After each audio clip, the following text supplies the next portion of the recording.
बच्चों अब हम लास्ट टॉपिक पढ़ रहे हैं स्पोर फॉर्मेशन। स्पोर फॉर्मेशन का मतलब बच्चों होता है बीजाणु समासंग। ठीक है बच्चों, इसको हम लोग बोलते हैं बीजाणु समासंग। ठीक है बच्चों, तो स्पोर फॉर्मेशन जो बच्चों है, जैसे कि हम लोग पहले ही पढ़ चुके हैं, जो एसेक्सुअल रिप्रोडक्शन होता था वो यूनिसेलुलर ऑर्गेनिज्म या सिंपल ऑर्गेनिज्म, उनका ऑर्गेनाइजेशन सिंपल लेवल का होगा। लेकिन यहाँ पे बच्चों, यहाँ पे आप लोग देख रहे होंगे, यहाँ पे कुछ स्पेसिफिक रिप्रोडक्टिव स्ट्रक्चर बनेंगे, अभी आपको क्लियरली समझ में आ जाएगा।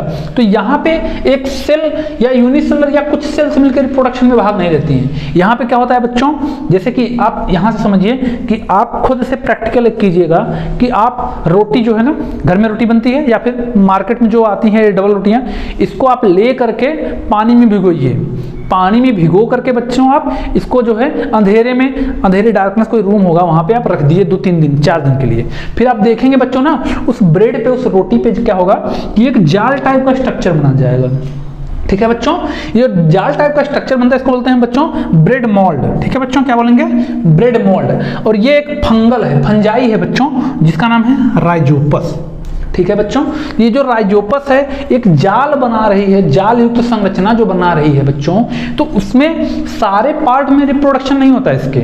इसके कुछ पार्ट बच्चों स्पेशलाइज्ड हो जाते हैं। ठीक है बच्चों, उसी में जो है रिप्रोडक्शन होगा। अभी तक हम लोग क्या पढ़ रहे थे, जो यूनिसेलुलर ऑर्गेनिज्म होगा वो उसकी वही कोशिकाएं ही रिप्रोडक्शन में भाग ले लेती है। लेकिन जैसे ही ऑर्गेनाइजेशन बढ़ता रहता है, सेल से टिश्यू बनते हैं, टिश्यू से ऑर्गन, क्या होता है रिप्रोडक्शन के लिए अलग अलग प्रकार के टिश्यू भाग लेने लगते हैं। कुछ टिश्यू का काम होगा रिप्रोडक्शन, बाकी सबके फंक्शन अलग अलग होने लगते हैं। तो यहां पर भी बच्चों क्या होता है कि जो तंतु दिखती है, जो आपको जाल दिखता है, उसको हम लोग कवक जाल को बच्चों बोलते हैं हाइफी। ठीक है बच्चों, उसको क्या नाम दिया गया है? हाइफी।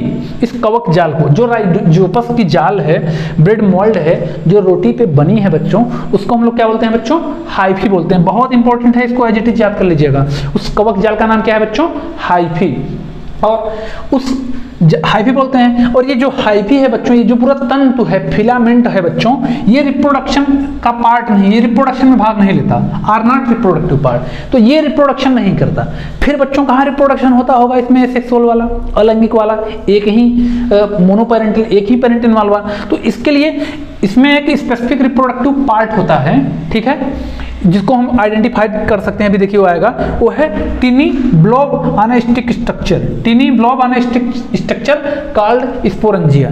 तो ये सबसे पहले फिगर आप लोग बच्चों देखिए, तो ये क्या है बच्चों, हम एक ब्रेड मोल्ड राइजोपस का एक डायग्राम दिखाए हैं बच्चों। ठीक है, एक रफली डायग्राम है। इसमें देखिए, जो आप ब्रेड को जो आप भिगो करके बच्चों रखते हैं, तो कुछ जाल युक्त संरचनाएं बन जाती हैं। ठीक है बच्चों, तो इसको जब आप मैग्नीफाइंग लेंस से देखेंगे तो क्या होगा ना बच्चों, ये जो जाल ऐसे बुनी रहती है, उसमें कुछ तंतु ऊपर की ओर उठे रहते हैं, उसमें एक टिनी छोटे छोटे ब्लॉब लाइक एक स्ट्रक्चर फॉर्म रहते हैं। ठीक है, स्टिक पर, इन्हीं जो है स्टिक में ये जो है स्पेसिफिक रिप्रोडक्टिव स्ट्रक्चर हो जाते हैं, ये आइडेंटिफाइड किए गए हैं। ठीक है बच्चों, देखिए वही पॉइंट यहाँ पे लिखा गया है, specific reproductive part can be identified, मतलब आइडेंटिफाइड किया जा सकता है। तो ये रिप्रोडक्टिव पार्ट बच्चों यही होगा। ठीक है बच्चों, और इसमें क्या होगा, इसमें बच्चों स्पोर्स भरे होते हैं। ठीक है बच्चों, तो ये जो स्पोर्स होते हैं ना बच्चों, ये स्पोर्स, इसके बाहर एक थिक वाल होती है।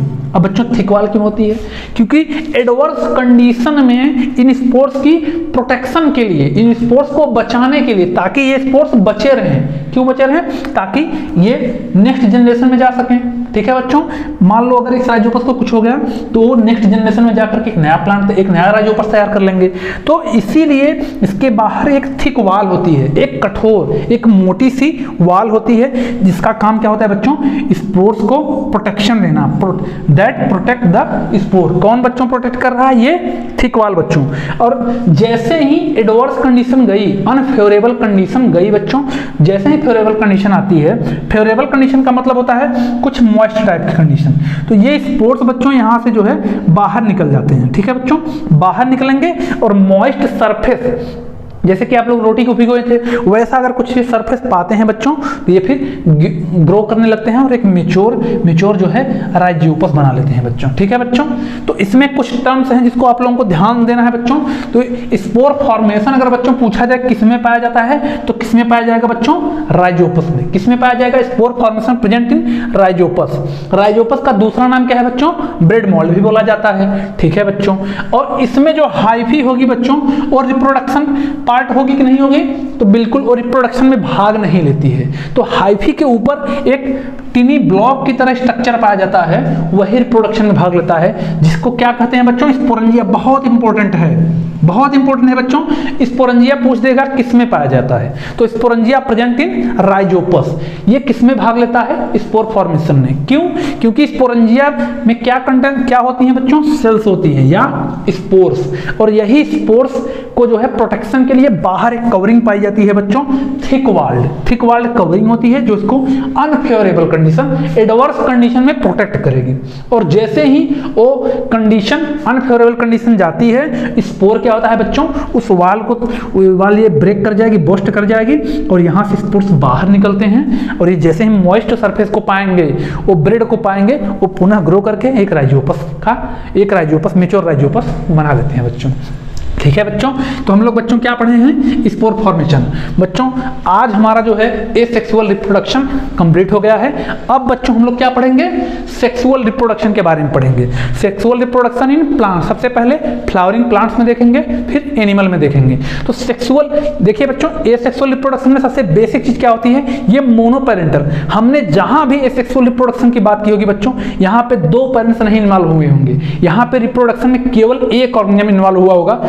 चाहे आप जिसका भी एग्जाम्पल, चाहे ये आप देख रहे हैं, ये हमने राइजोपस के बारे में पढ़ा, यहाँ एक इकलौता जो है अकेला राइजोपस ही रिप्रोडक्शन में भाग ले रहा है। और जैसे ही सेक्सुअल रिप्रोडक्शन की बात आती है बच्चों, जैसे कि हम लोग हैं, हम लोग सेक्सुअल रिप्रोडक्शन करते हैं हमारे, तो हम लोगों में दो पेरेंट्स हैं, बाई पेरेंटल है। ऐसा नहीं है कि कोई ऐसे एक अकेले ही जो है एक ऑर्गेनिज्म तैयार कर दे, तो ऐसा पॉसिबल नहीं है बच्चों। तो ये हम लोगों में है, और इस प्रकार के रिप्रोडक्शन को सेक्सुअल रिप्रोडक्शन कहा जाता है, क्योंकि इसमें गैमेट फॉर्मेशन होता है और दो पेरेंट्स इन्वॉल्व होते हैं। ये हम लोग बच्चों आगे पढ़ेंगे।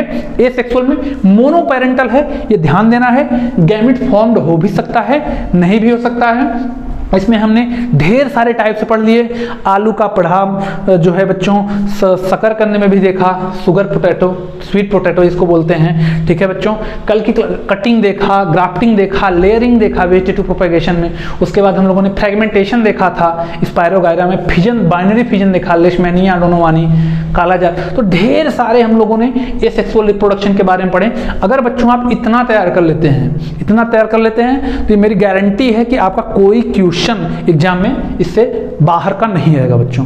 पूरा का पूरा, चाहे एंट्रेंस एग्जाम हो, चाहे आपने बोर्ड एग्जाम की प्रिपरेशन कर रहे हो, सारे क्वेश्चंस बच्चों इसी से आने वाले हैं बच्चों। तो अगर वीडियो सेशन आपको पसंद आ रहा हो बच्चों, तो एक लाइक कर दीजिएगा, और वीडियो को अपने दोस्तों में थोड़ा शेयर कीजिए। व्यू बहुत कम आ रहे हैं बच्चों, जो है इतना हम लोग मेहनत कर रहे हैं, तो थोड़ा आप भी थोड़ा मेहनत करिए, अपने ग्रुप में फैलाइए, कुछ और लोगों का इससे जो है फायदा होगा, और हमारा भी कुछ रीच पहुंचेगी आप लोगों तक, और भी अच्छा कंटेंट हम लाने का प्रयास करेंगे बच्चों। और इससे रिलेटेड अगर कोई बच्चों को दिक्कत आ रही है, तो कमेंट सेक्शन में अपनी क्वेरी को भी आप पूछ सकते हैं। ठीक है बच्चों, तो आप क्या करिए, जो भी पढ़ाया गया इसको रिवाइज करिए, और जो पहला चैप्टर है जो हम पढ़ा चुके हैं कंट्रोल एंड कोऑर्डिनेशन, उसको आप पूरा का पूरा रिवाइज करिए।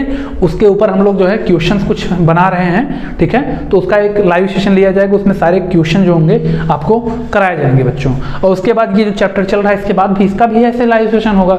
तो इसके बाद एक लास्ट चैप्टर बायो का बचेगा, जिसको हम लोग बहुत जल्द ही बच्चों कवर कर लेंगे। तो हम लोग लगभग दूसरे चैप्टर का आधा लगभग पोर्शन पढ़ चुके हैं बच्चों। तो ए सेक्सुअल पढ़ लिए हैं, सेक्सुअल रिप्रोडक्शन बचा हुआ है बच्चों।